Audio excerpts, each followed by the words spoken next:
হ্যাঁ, খুবই গুরুত্বপূর্ণ প্রশ্ন। বিসিএসে এসেছে। চলুন সমাধান করি। তো ৭২ এর ভাজক সংখ্যা কতটি, তাই না? শুরুতে বেসিক আলোচনা করব, তারপরে সহজ সমাধান দেব।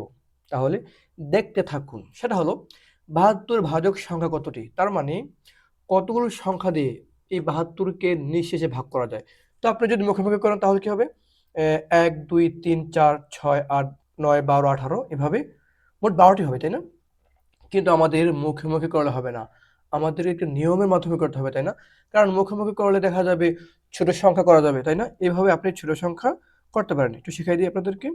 সেটা হলো ১ গুণ ৭২, ২ গুণ ৭৬ সেভাবে করতে, করতে ১, ২, ৩, ৪, ৮ এভাবে ৯ পরে ১২, ১৮, ২৪, ৩৬, ৭২ মোট ১২ টি হবে। চলুন এটাকে আমরা একটা নিয়মের মাধ্যমে করি। কিভাবে এই ধরনের অঙ্ক করা যায়? যে এই সংখ্যার ভাজক কতটি, ওই সংখ্যার ভাজক কতটি, এই ধরনের ভাজক বের করার উপায় কি? সেটা হলো প্রথমত আপনাকে এই সংখ্যাটিকে ভাঙতে হবে। যেমন ৭২ কে ভাঙা যায় ২ টি কাছাকাছি উৎপাদক দিয়ে ৮ নং ৭২, তাই না?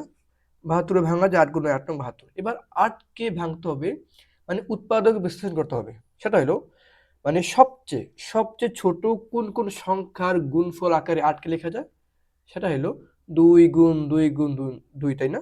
৩ টা ২ গুণ করলে ৮ হয়ে যায়। আর ৯ কে লেখা যায় ৩ গুণ ৩, তাই না?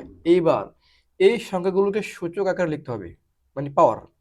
তো ৩ টা ২ থেকে একটা ২ নিলাম, নেওয়ার পরে এবার 2 কিউব। 2 কিউব মানে ৮, তারপরে ৩ গুণ ৩ মানে হচ্ছে 3 স্কয়ার, তাই না? ব্যাস। এইবার এবার হচ্ছে মেন সূত্র। সূত্রটি হলো যে সংখ্যার ভাজক সংখ্যা বের করতে হবে সেই সংখ্যাটিকে সূচকের আকারে মানে উৎপাদকে বিশ্লেষণ করার পর এইভাবে মানে পাওয়ার আকারে লেখার পর তারপরে কি করতে হবে? এই যে এই যে ২ টি উৎপাদক আছে না? ২ টি উৎপাদক। প্রথম উৎপাদকের যে পাওয়ারটা সেই পাওয়ার যোগ ১। এই গুণ সেই গুণ।